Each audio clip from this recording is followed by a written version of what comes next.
The first bucket of catfish hit the ditch with a sound like rain falling into mud. Emily Carter stood in brown water up to her shins, one hand gripping a 5-gallon bucket, the other pressed against the slick bank. The ditch below her had not carried clean irrigation water in years. It was a crooked trench of cattails, black silt, mosquito rings, and grass roots, running beside a cotton field that already looked tired in the spring heat. Behind her, an old flatbed trailer sagged under blue plastic tanks. Inside them, thousands of small catfish twisted and slapped against the sides. A pickup slowed on the dirt road, then another. By the time Emily lifted the second bucket, 3 trucks had nearly stopped beside the Carter mailbox. Ray Miller leaned out his window and stared across the fence. "Well," he called, "I've seen folks stock ponds before. Never seen anybody stock a drainage ditch." A laugh moved down the road. Emily did not look up. She tipped the bucket, and the muddy water boiled for a second before the catfish vanished beneath the surface. Ray shook his head. "Your daddy know you're doing this?" Emily set the empty bucket beside her boot. "My daddy taught me to watch water." That was all she said. To anyone watching, it looked like madness. Carter Farm was 90 acres of tired soil, broken fences, rusted equipment, and debt. The barn roof sagged. The tractor smoked every time it climbed the back rise. The cotton rows were pale and uneven. The old irrigation ditches had been forgotten so long, most people saw them as snake cover and mosquito water. And Emily, 24 years old, with the bank breathing down her neck, had spent the last of her operating money reopening 60 muddy ditches and filling them with fish. Not fertilizer, not seed, not diesel, fish. By noon, the story had reached the feed store. By supper, it had reached the diner. By the next morning, half the county had decided Carter Farm was finished. Emily heard it at Harlan's Feed and Supply when she walked in with dried mud on her jeans and a cracked pump gasket in her hand. The bell over the door rang. 3 men near the coffee pot went quiet. Ray Miller smiled without warmth. "You here for pump parts?" he asked. "Or fish food for that swamp of yours?" The men chuckled into their paper cups. Emily laid the gasket on the counter. Harlan looked at it, then at her. "Emily," he said quietly, "you sure about this?" She met his eyes. "No." That took the smile off Ray's face. "But I'm sure the old way already failed." No one answered that. Carter Farm had not always looked like something waiting to be sold. Her grandfather had bought the first 40 acres after years of factory work, then added strips of land one fence line at a time. Her father, Daniel Carter, had grown cotton, corn, soybeans, and vegetables behind the house. He was never rich, but he knew how to keep a farm breathing. Then the seasons turned mean. One spring drowned the corn. One summer burned the cotton. Fertilizer prices rose. Diesel rose. Repair bills rose. The farm borrowed against the next crop, then the next crop came short. Daniel kept working until his body stopped him. Emily found him one August afternoon on the equipment shed floor, one hand curled against his chest, his mouth trying to form words that would not come. He survived the stroke, but it took strength from his left side and slowed his speech until every sentence cost him. So Emily took the keys. People called it loyalty at first, then stubbornness, then foolishness. At the bank, Mr. Calhoun did not raise his voice. He did not need to. A folder sat on his desk with Carter Farm printed across the tab. "Emily," he said, "I need real income within 90 days. She sat across from him in her father's cleanest work shirt. "I'll have income. Not hope, not a theory, not something that might work 3 years from now. Income." He turned a paper toward her. "There's an offer on the land, a fair one." The number was enough to pay the bank, enough to move her father somewhere smaller, enough to make everyone else say she had done the sensible thing. "What would happen to the farm?" she asked. "Cabins, probably, weekend rentals, maybe a few 5-acre lots." Emily pushed the paper back. "My grandfather planted those pecan trees." "I know." "My father built the vegetable stand." "I know that too." "Then you know it isn't just land." Mr. Calhoun sighed. The bank can't lend on memory. That night, Emily opened the bottom drawer of her father's desk. Inside were notebooks, field books, rainfall dates, hand-drawn maps, soil notes, seed varieties, repairs, failures, guesses. Her father's handwriting filled most of them. Beneath those were older books, in her grandfather's thinner script, the covers softened by rain, dust, and oil. Emily read until the house went quiet. The old notes did not describe a perfect farm. They described a living one. Before chemical fertilizer had become the center of everything, the Carters had used the ditches differently. They kept water moving slowly through the fields. They cut the channels deep enough to hold runoff, but not so fast that it stripped the land. They let grass shade the banks. They spread ditch silt over garden rows. They noticed darker soil near the water. On one page, beside a rainfall chart, her father had written one sentence in pencil. The ditch water feeds what the bag fertilizer can't. The next morning, Emily walked the farm before sunrise. The cotton looked weak. The field edges were packed hard. But along the forgotten ditches, the soil changed. The ground stayed darker under the cattails. Earthworms twisted in the damp silt when she turned it with a shovel. Grass on the banks held green where the pasture had gone gray. That was when the idea came. Catfish could survive where cleaner, prettier fish could not. They could live in warm, cloudy, shallow water. They fed along the bottom. Their waste could enrich the water. The water could feed test rows. The sludge could become compost. The fish could go to restaurants, church fish fries, and farmers markets. It was not safe, but it was a way to make the old ditches work again. So Emily rented a small excavator from a man who charged less because the machine stalled every hour. She reopened 60 ditches, built screens from scrap lumber and wire, cleaned the pump intake, bought used tanks, and ordered catfish fingerlings with money that should have gone to fertilizer. The county laughed. The first week, the system nearly failed. One morning before dawn, Emily smelled it before she reached the pump shed. Sour water, rotten, heavy. In the shallow bend behind the barn, fish floated belly up against the screen. A few still moved weakly near the surface, their mouths opening at the air. Emily dropped to her knees in the mud. No, no, no. By sunrise, she had filled 2 feed sacks with dead fish. Sweat ran down her neck. Mosquitoes gathered around her face. Her boots sank so deep she had to pull one free with both hands. That afternoon, Ray saw her at the feed store with a cracked pump fitting. "Fish dying yet?" he asked. Emily set the fitting on the counter. "Some." Ray grinned. "Could have told you mud water kills things." Emily looked at him, tired and streaked with silt. "Clean-looking water kills too, if it isn't alive." Ray frowned like she had spoken a language he did not respect. She bought the fitting and left. That evening, she dragged sheets of old tin behind the barn and propped them over the shallowest bend to shade the water. She cut away half the duckweed with a hay rake, leaving enough cover to cool the surface, but not enough to choke it. She rigged an aerator from an old sump pump, a cracked hose, and a piece of pipe drilled with holes. When the pump coughed to life, bubbles trembled across the ditch, like the water was learning to breathe again. Her father watched from the porch. When she came inside, her arms were black to the elbow. "I lost a lot of them," she said.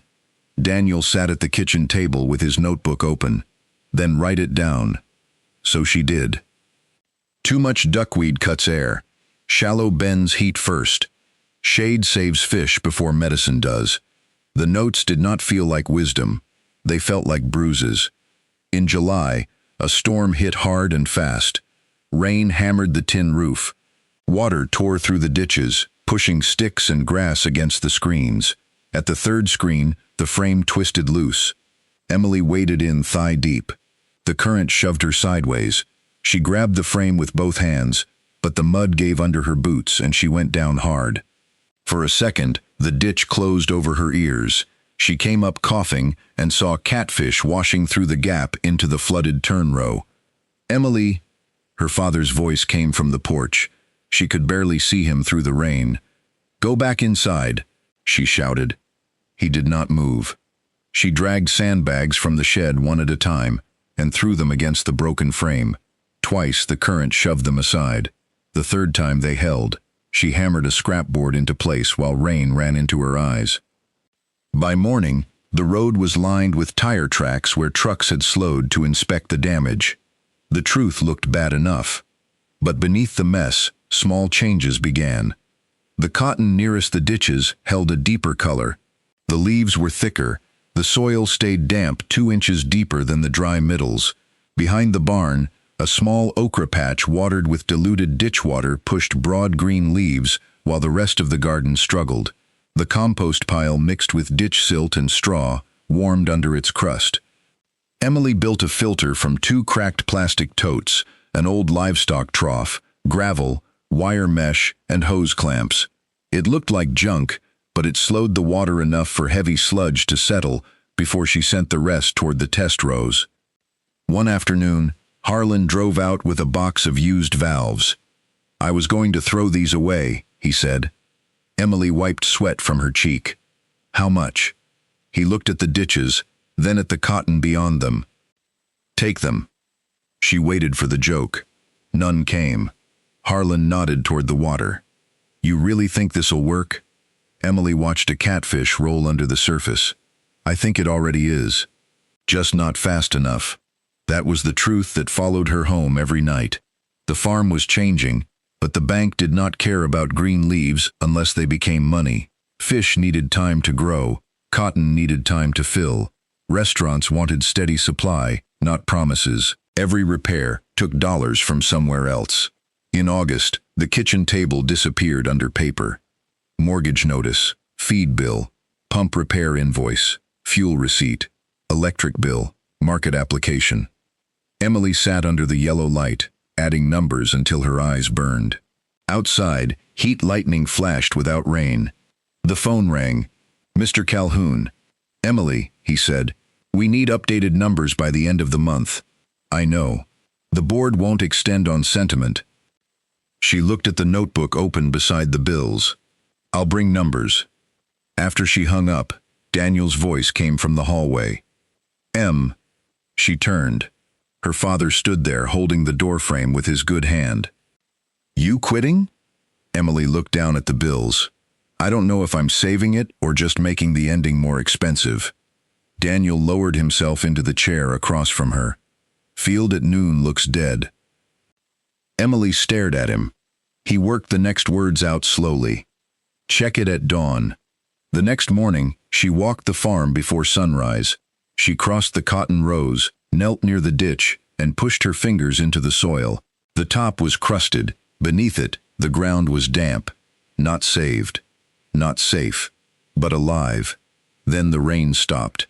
For 67 days, the sky gave Carter Farm nothing. The first week, people still joked about needing rain. By the second, the jokes dried up. Dust rose behind trucks and hung in the road long after they passed. Pastures yellowed. Soybean leaves flipped pale under the sun.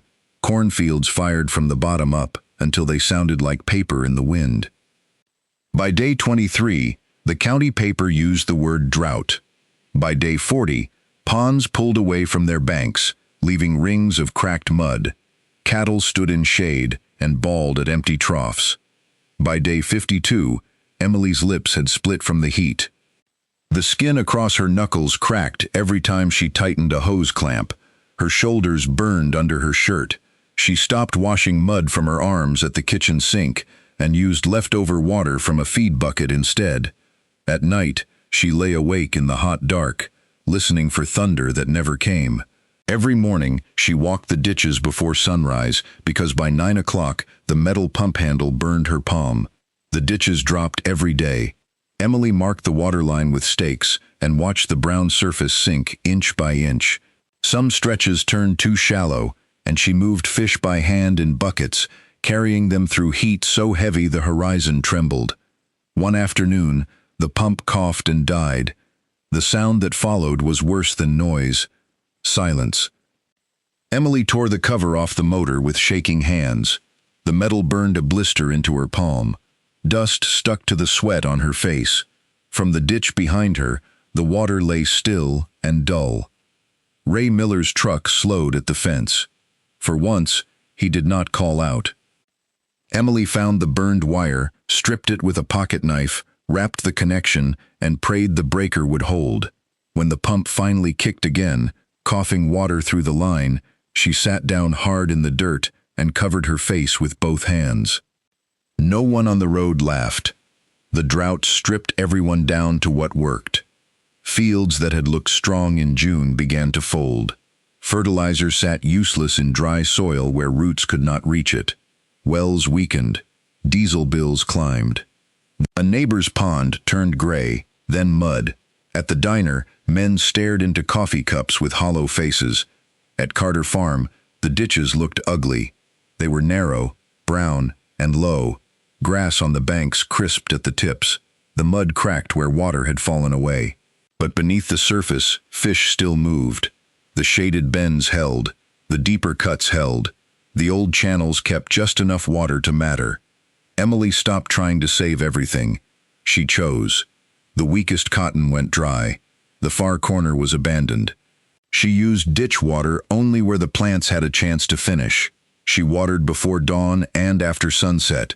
She sent diluted fish water through the filter to the best rows and the vegetable patch behind the barn. Choosing what to let die was worse than working. She walked the far field one evening and touched a cotton plant that had shed nearly every square. The leaves crackled under her fingers. She wanted to apologize to it.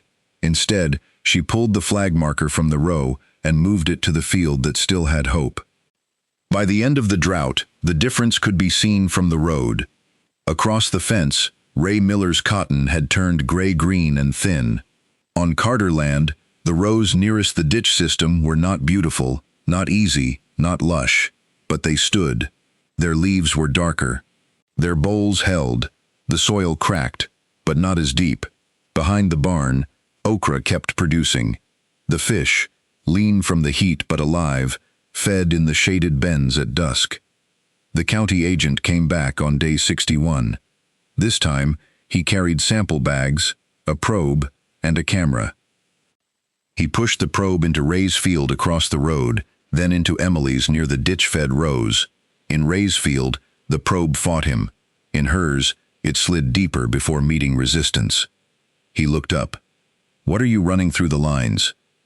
"Settled ditch water, diluted, filtered through gravel first." "How often?"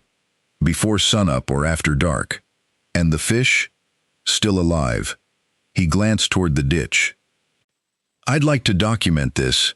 Emily almost smiled. "Last time you came out, you looked like you wanted to document a disaster." He looked embarrassed. "Last time, I didn't understand what I was looking at." The first rain came too late to save the county, but not too late to wash dust from the leaves. It arrived in October, soft at first, then steady, tapping the barn roof and darkening the ditches until they looked whole again. Harvest did not bring a miracle. It brought proof. The cotton from the ditch-fed sections weighed heavier than anyone expected. The test rows treated with composted ditch sediment showed stronger roots. The vegetable patch had already carried them through farmers' market Saturdays when there was no other cash. Then the Catfish reached sale size. Emily delivered the first cleaned order to Mason's diner before sunrise on a Friday. Mason came out the back door in a white apron and looked into the cooler. "These came out of your ditches." Emily nodded. He lifted one bag and whistled. "Folks are either gonna love this or talk about it for 10 years. "They already talked for free," Emily said. "Might as well make them pay for a plate." Mason laughed and wrote her a check. That night, the diner parking lot filled before 6. By 7, Mason called and asked if she could bring more the next week. The church fish fry placed an order after that, then a restaurant 2 towns over. At the farmer's market, people bought okra, tomatoes, and bags of composted soil from the same farm they had expected to see auctioned. The money came in pieces: cotton check, fish invoice, market cash, another fish order, reduced fertilizer cost, soil amendment sales. By the end of the month, Emily walked into the bank carrying a folder. Mr. Calhoun looked at her over his glasses. She placed the folder on his desk. "Income," she said. He opened it. Inside were receipts, yield comparisons, soil tests, fish sales, restaurant agreements, farmers market records, and a repayment plan based on more than one crop. He slowed at the fish invoices. Mason bought this much, and wants more. He turned another page. The cotton held, where the ditch system reached. Finally, he closed the folder. "The bank can extend the note," he said. Emily let the words settle before she trusted them. "How long?" "Long enough for you to prove next year wasn't luck." She nodded. "That's fair." Mr. Calhoun looked toward the window, then back at her. "My wife brought home catfish from Mason's last Friday." Emily waited. He cleared his throat. It was good. For some reason, that almost broke her. She looked down and nodded once. "Thank you." By winter, the laughter had changed shape. No one apologized the way stories pretend people do. Ray Miller did not stand in the middle of Main Street and admit he had been wrong. The men at the feed store did not gather around Emily with lowered heads. But trucks began slowing at Carter Farm again. This time, men climbed out. Ray came first, pretending he had stopped because his tire looked low. He stood at the fence while Emily repaired a screen near the front ditch. After a long silence, he said, "How deep did you cut that channel?" Emily kept working. "Depends on the slope." Another pause. "How many fish per section?" She looked up at him. "You asking or laughing?" Ray took off his cap. "Asking." So she told him. Not everything. Not the parts paid for in sleepless nights and split knuckles, but enough to start. The county agent brought growers out after harvest. They walked the ditch banks with notebooks. They took pictures of the filter system made from cracked totes and an old livestock trough. They studied the shade covers, the grassed banks, the compost piles, and the water lines marked on stakes. The same muddy ditches that had made the county laugh now had men bending over them in serious silence. Emily repaired the barn roof with money from the first fish sales. She paid down the note. She bought clover and rye seed for the weakest fields. She rebuilt 3 screens properly instead of patching them with scrap. One cold morning in early spring, she drove her father along the ditch road in the old truck. New grass held the banks. The pecan trees stood bare against a pale sky. Water moved slowly through the ditches, brown and steady. Emily stopped at the first ditch she had stocked. 3 trucks slowed at the Carter fence. For a moment, Emily remembered the first day, the laughter, the folded arms, Ray's voice carrying across the road, the feeling of pouring her last chance into mud while everyone watched. This time, no one laughed. The men got out with notebooks in their hands. Emily opened her father's black field book on the hood of the truck. The old sentence was still there, faint but readable. "The ditch water feeds what the bag fertilizer can't." Below it, she wrote the drought length, the fish yield, the cotton comparison, and the first bank payment made from water everyone had called dirty. Then she added one line of her own. "The farm was never dead. We just stopped listening to the water." Behind her, the men waited by the fence. In front of her, the brown ditch moved under the grass. Below the surface, the catfish stirred the mud. And across Carter Farm, where people had once seen only failure, water carried life quietly through the fields again.